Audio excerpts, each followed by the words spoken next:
Now, I wanted to have a bigger talk about how the ultimate ending to that pay-per-view was. Darby Allin comes out as the final surprise run-in, if we can say. He crashes his truck into the Death Rider's escape vehicle, if we can call it.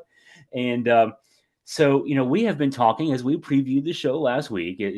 Darby Allin has been positioned to be a player in this main event picture. And then there's the odd booking of he's been squashed a couple times recently, including, so we'll jump ahead to this week's Dynamite. The main event of this week's Dynamite was a Continental Classic match with Darby Allin taking on Brody King, and Brody King getting a rather clean win, dominant win, not quite a squash, but as close as you can get between two guys of that stature. And okay, so on the one hand, we're booking Darby Allin to be the last run-in at the end of a pay-per-view involving the world champion, and on the other hand, he's been getting beat down a lot lately. Trying to figure this one out. There's a story being told. I'm not sure I'm into it quite, or I'm onto it quite yet.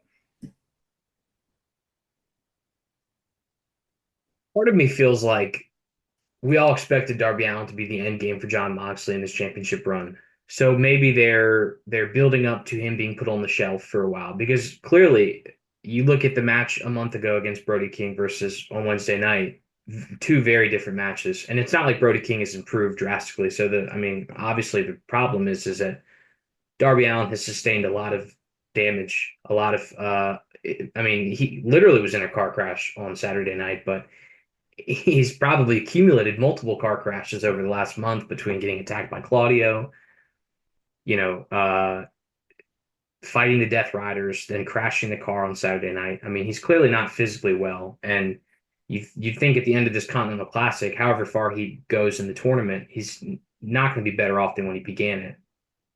So I wonder if we're going to put him on the shelf for a while, let a few other people challenge Shawn Moxley and come back to Darby Allin later on.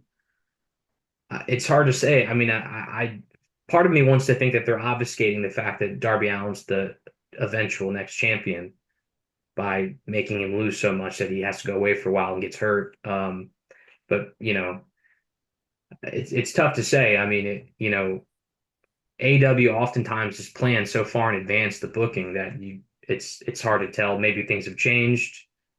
Maybe Darby Allin's going to have some kind of ridiculous underdog comeback from behind story in the Continental Classic, and I don't know, but I'm leaning towards the fact that he's probably going to get hurt and have to go away for a while.